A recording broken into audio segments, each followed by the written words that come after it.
A gorilla who could communicate with humans, grieve like we do, and understood she was going to die. This is the story nobody expected. A gorilla that could tell jokes, adopt kittens, call someone a dirty bad toilet when she was angry, and before she died, she left humanity a warning we're still trying to understand. This isn't science fiction. This is the true story of Koko, a gorilla who mastered over 1,000 words in sign language and forced scientists to completely rethink the line between human and animal intelligence. Over the next several minutes, you'll discover how one gorilla learned to communicate with humans, what she told us about grief, consciousness, and death, and why her final message to humanity is more relevant now than ever. Let's start at the beginning. July 4th, 1971, Independence Day in America. While fireworks exploded across San Francisco, something equally explosive was happening at the city zoo. A baby gorilla was born.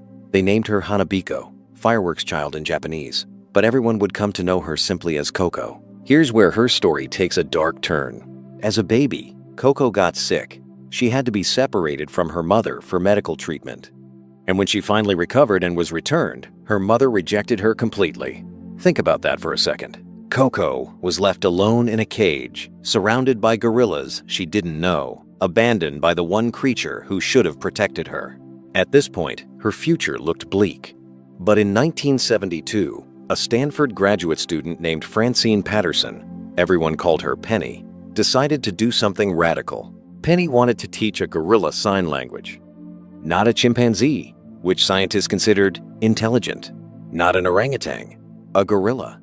At the time, gorillas had a reputation: aggressive, unpredictable, not particularly smart compared to other primates. Most scientists wouldn't go near them for behavioral research. Penny didn't care. She chose Koko. And what happened next would rewrite everything we thought we knew about animal intelligence. But here's the problem. Koko wouldn't let anyone touch her. When teaching sign language to humans, instructors physically guide the students' hands into the right shapes. With Koko, impossible. So Penny had to do it the hard way. Hold up an object, sign it. Over and over and over again. Show the sign. Hope Koko understood. No shortcuts. No physical guidance. Just patience. And then one day, Koko signed back. The first word Koko ever signed was drink. One finger to her lips, the others bent. That single gesture changed everything. Within months, Koko wasn't just memorizing signs, she was learning language. By age 3, she knew 200 words. But it gets way more interesting than that. Koko could express emotions. When shown a picture of another ape about to take a bath, which she hated, she signed, "Me cry there." When she saw a horse with a bit in its mouth, she immediately signed, "Horse sad teeth." Let that sink in. She wasn't just naming things. She was interpreting situations, understanding feelings, connecting concepts. This was thinking. And then came the jokes. One day, Koko called herself a good bird and claimed she could fly. Then she laughed and admitted she was joking. She was lying for comedic effect. Another time, she pulled Penny's hair, then immediately signed an apology while laughing. She knew it would upset Penny. She did it anyway. She found it funny. This is what scientists call theory of mind. The ability to understand that other beings have their own thoughts and feelings, separate from yours. Most animals don't have this. Human children don't develop it until they're about 4 years old. Koko had it. But wait, here's where it gets really creative. When Koko didn't know the word for something, she invented her own words by combining signs she already knew. Penny wore a ring. Koko called it a finger bracelet. Think about that logic. A ring is literally a bracelet for your finger. She saw a mask for the first time and called it an eye hat. She looked into an empty cup and signed, "Drink, no." Critics said Penny was just training Koko like a circus animal, that she was reading too much into random gestures, that this was confirmation bias, not real communication. But then researchers caught Koko on camera when she was alone. She was signing to her dolls, having full conversations, with toys, when no one was watching, no treats involved, no rewards. You can't train that. That's language. So how smart was Koko? Really? According to various IQ tests, her intelligence measured between 70 and 90 points. That's below the average human IQ of 100. But here's the perspective you need.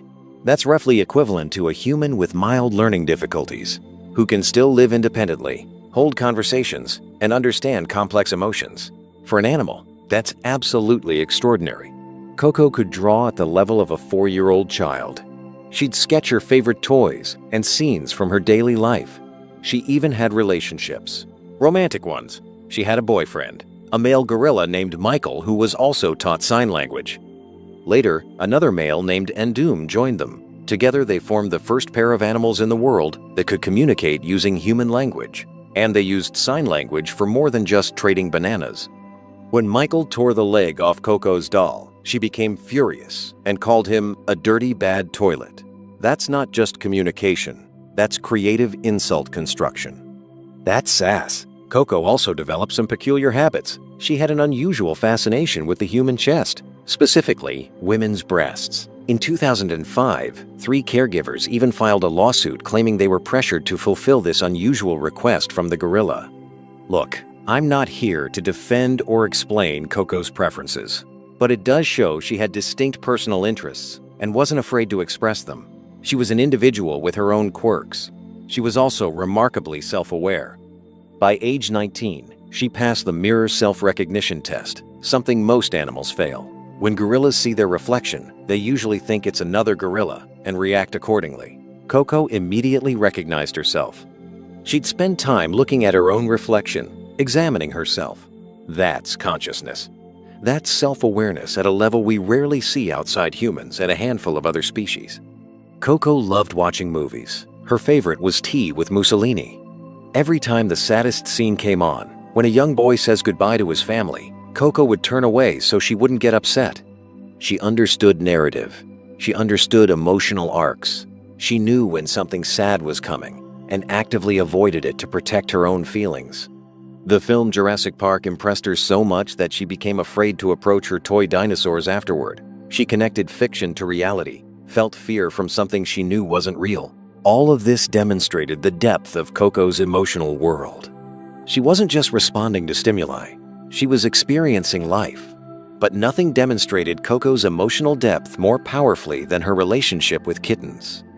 On her birthday in 1984, Coco asked her caretakers for a gift, a cat. They brought her several stray kittens to choose from. Coco examined each one carefully and selected a small gray kitten without a tail. She named him Allball. What happened next is one of the most touching interspecies friendships ever documented. Coco treated Allball like her own baby. She carried him gently on her back, hugged him, and even attempted to nurse him. Despite weighing over 200 pounds, she was incredibly careful with her tiny pet, adjusting her massive strength to avoid hurting him. Then tragedy struck. Later that same year, Allball escaped from the enclosure and was hit by a car. He died. Coco's reaction to the loss shocked even experienced scientists who thought they understood animal emotion. When she was told the news, she first seemed to go into shock. She sat quietly, as if she hadn't heard anything at all. Then she began to make soft moaning sounds, deep, sorrowful noises that gorillas use to express grief. She signed sad and bad repeatedly, her brows furrowed. She pressed her hands to her cheek, the sign for sleep, and kept signing Sleep Cat, as if trying to process that her friend had fallen asleep forever. That's not instinct. That's grief. That's loss. That's the same emotional devastation humans feel when we lose someone we love. For several days after Allball's death, Penny noticed Coco continued making sounds similar to human crying. She refused to play. She kept repeating the sign for sad. This ability to experience loss and express grief made Coco undeniably similar to humans in the ways that matter most. In the years that followed, Coco had new pet kittens.